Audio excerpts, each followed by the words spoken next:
Hello and welcome to Face Check. I'm Barry and this is Game 2, Round 2 of the Wayland Summer Run, with a rather lush alt-art femme fatale up for grabs to the winner. Again, in this video I've zoomed in slightly, so if the aspect ratio is off, that's something I'll have to fix in future videos, but please bear with me. I'm playing Jinteki Biotech on the left, in those fetching yellow sleeves, against Tim's criminal runner Leela Patel. Now, criminals are quite underpowered in the current meta, and that meta is packs up to old Hollywood. But after dominating all last summer with Andy Sucker, I don't mind so much. That was Andromeda and Data Sucker based decks, which were very, very prevalent, winning tournaments for many, many months.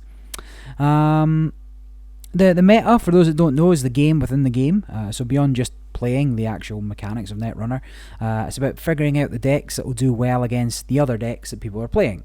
So if everybody's playing Biotics, a deck defined by scoring agendas the same turn they installed, then you have to play a deck which can slot the clot, and clot being a program that prevents agendas from being scored the same turn they installed. It's a clever game of rock, paper, scissors that constantly evolves as more people play rock, then paper wins, but as more people win with paper, scissors win. And I like to think that Netrunner's in a pretty good place at the moment. I see much less complaining about a single card being broken, Psy game cards like Caprice Nisei and Marcus Batty aside, but adding either of those cards isn't really essential, and it's far from an instant win to any corp deck that includes them. To be fair, in the early days of Netrunner, people bemoaned Account Siphon as being OP, overpowered, and last year it was common to just play blue cards in order to win. That was the only advice you needed to win deck building. This year Shapers emerged as the powerhouse, and prepaid Kate's winning here, there, everywhere, but now the Anarch rises again, and Noise and Wizard and a lot of the other Anarchs are causing headaches once more. For those that weren't around, Corset Noise was a bit of a beast to contend with, even with just a limited number of viruses that were there. And then opening move saw the release of Jackson Howard, and by being able to save agendas out of archives and cycle through agendas in hand, Noisy's star waned, and only now is he back in the limelight where he deserves, being piloted by all the Netrunner greats and me. So, onto the game. You missed the entire first turn there. I moneyed up, installed, and I chose to install over HQ. It's a Mother Goddess that's there, a Mythic Ice, 4 cost to res, but doesn't actually have any subtypes. It's not a barrier, it's not a code gate, it's not a sentry. It does, however, gain all the subtypes of every other res piece of ice, but my Biotech deck's actually called Mythic. I only run Mythic and Trap Ice. I do have Chimeras, which are Mythic Ice, but when you res them, they gain an additional subtype, but they de-res at the end of turn to make sure Mother Goddess can't be broken by traditional breakers, or fractors, sentry, killers, and code gates? Decoders. Duh. So often a lot of people spend time installing breakers against me that they don't need to. It doesn't actually help them, but they won't run until they have it. Anyway, I'm scared of Account Siphon out of Criminal, as I mentioned there. It's still a powerful card, so being able to protect the HQ was paramount, and that's kind of what I've done. So now I'm setting up. The first card I installed, I think, was again a Psychic Field. Now often you'll find that your traps don't go off when you're playing Jinteki, and there's, up until fairly recently, there's not been a lot you can do about that. There's now 2 cards which I'm running in my deck. One of them is Shell Corp. Shell Corp is an upgrade which you can install over a failed trap, and you get to click it to put 3 credits on it, or you can click it to remove all credits off it. This is great. It encourages the runner to go get it, and on top of a Psychic Field, in order to trash it, they're also going to have to risk their entire hand. The other card that's just come out is Back Channels, I think. Wayland card, 1 influence, 0 cost. You gain 3 credits for trash a card with advancements on it, and you gain 3 credits for every advancement. So now you install advance a trap. They don't run it. You maybe leave it for another turn, maybe advance it again, or advance it twice, as I've done here. That's actually a fetal AI that I've installed there. I advanced it twice to suggest it could be a Ronin. Ronin requires 4 advancements on it before it's active. And then if they still don't run it, you can advance and play back channels, and you'll get 18 credits back from it, which is enough to kind of see you through to the mid-game state. So, as I mentioned, trap decks run on money more than anything else. If you don't have money, you can't threaten anything nasty to happen. And without being able to threaten anything nasty to happen, you're not going to get the flatline. So here I'm just trying to bait him into some sort of run. As I said, that 4 advanced card is a fetal AI. That card that I just installed, advanced, is a phallotic entanglement. I'm hoping I can bait him into perhaps stealing the fetal, or trying to steal the fetal, and losing a couple of cards, and then maybe being able to ping him for another 1 damage, or leave that there until he steals another, and being able to kill him in a single turn. If he steals fetal, and I have a 3 advanced phallotic, that does mean I can score the phallotic and then still use my ID to do 2 damage. So that way, if Tim ever finishes his turn with less than 3 cards in hand, I should be able to kill him or flatline him. It's good in theory, but in practice quite tricky to pull off. It's very dangerous just leaving exposed agendas against Leela. So there, my turn was advance both of those agendas, so they're now both ready to be scored at a moment's notice. But Leela's ability is, once an agenda is scored, she can bounce an unraised card to the corporation hand. So if I score the fetal, she can bounce the phallotic back to my hand, and if I score the phallotic, she can bounce the fetal back to my hand. As she's showing no intention of running, or he, I suppose Tim's piloting her, as he's showing no intention of running, I'd probably best to score the fetal, as the phallotic will be easier to score later on.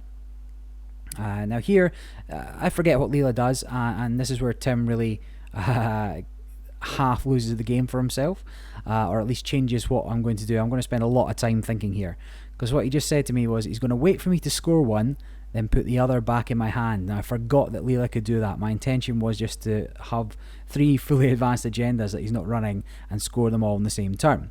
I've done it before against runners that are too scared, and I forgot what Leela did. So now I'm going to puzzle out how I'm possibly going to do this and not just have wasted 5 advancements on a fetal.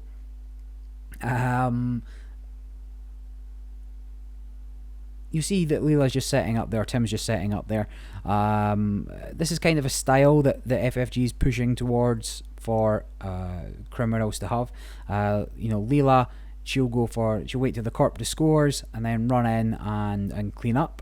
Ian Sterling, he sits back when he's behind and gains money. Geist, trying to push the home entry suite of breakers,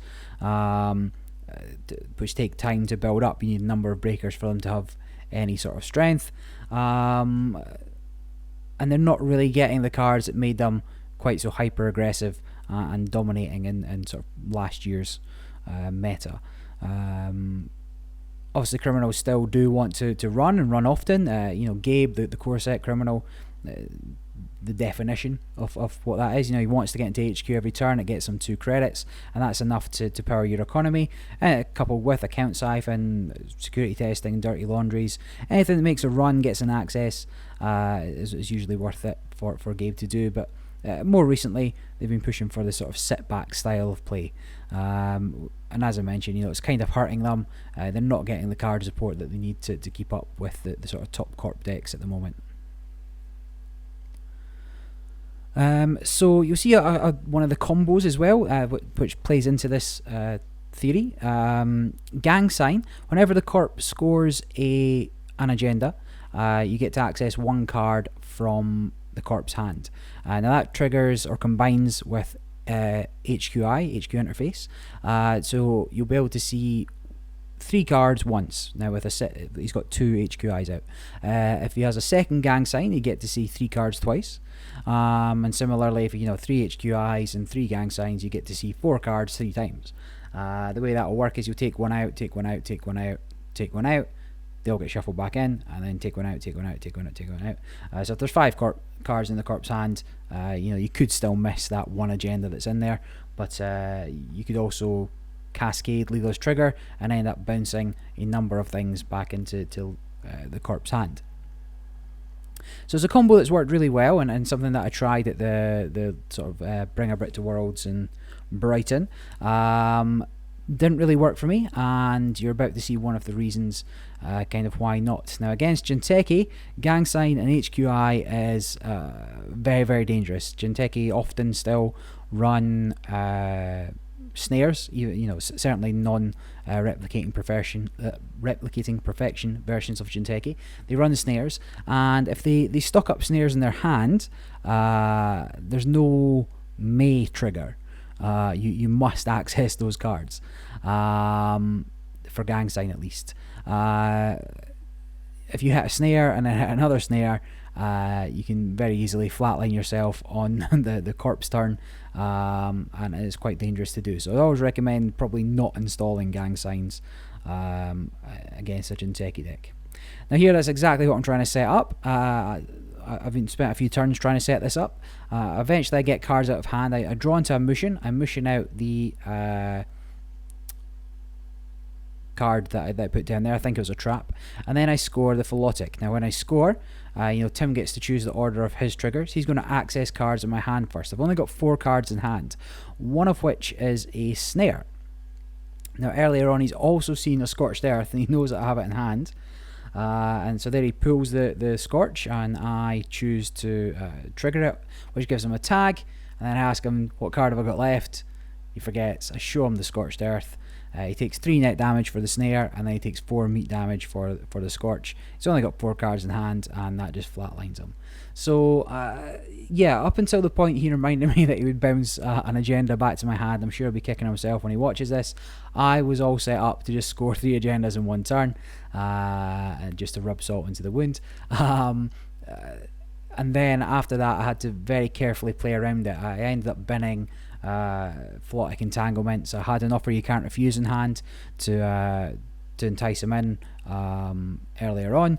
I was looking for maybe a Kitsune, that's a mythic ice that will force the runner to encounter a card in the corpse hand of their choice to hit the snare, and a few options in the deck. But it was actually quite tricky to play around, and playing around Leela's ability was quite difficult. But then reading the board and Tim's setup really let me choose how to kill him.